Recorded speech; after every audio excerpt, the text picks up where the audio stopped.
Rivaldo ஒரு ஏழை குடும்பத்தில பொறந்து, மால் நியூட்ரிஷன் காரணத்தினால வல்லகால்லாம் லைட்டா ஆயி போனதுக்கு அப்புறமும், ஒரு மிகப்பெரிய சூப்பர் ஸ்டார் ஆயிருக்காப்ல. நம்ம ஆளு பீச் ஓரமா தான் ஃபுட்பால் விளையாட ஆரம்பிச்சிருக்காப்ல. அதுக்கப்புறம் தான் ஒரு டீம் பார்த்துட்டு, "பரவால்ல பையன் நல்லா விளையாடுறானே" அப்படின்னு சொல்லிட்டு அகாடமில எடுத்து விளையாட வச்சிருக்காங்க.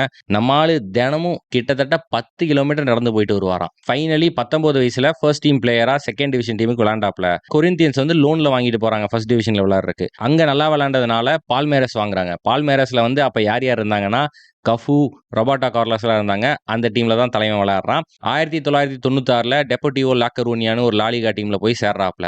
அந்த காலகட்டத்தில தான் R9 வந்து பார்சிலோனாலேருந்து இன்டர் மிலான் போய் சேர்றாப்ல. இன்னொரு பிரேசிலியன் அட்டாக்கரு லா கரூனியால இருக்கான் வாங்கிருவோம்னு சொல்லிட்டு ரிவால்டோவ போய் வாங்குறாங்க. பார்சிலோனாக்கு வந்த ரிவால்டோ சிறப்பான பெர்ஃபார்மன்ஸ போட்டிருந்தாப்ல.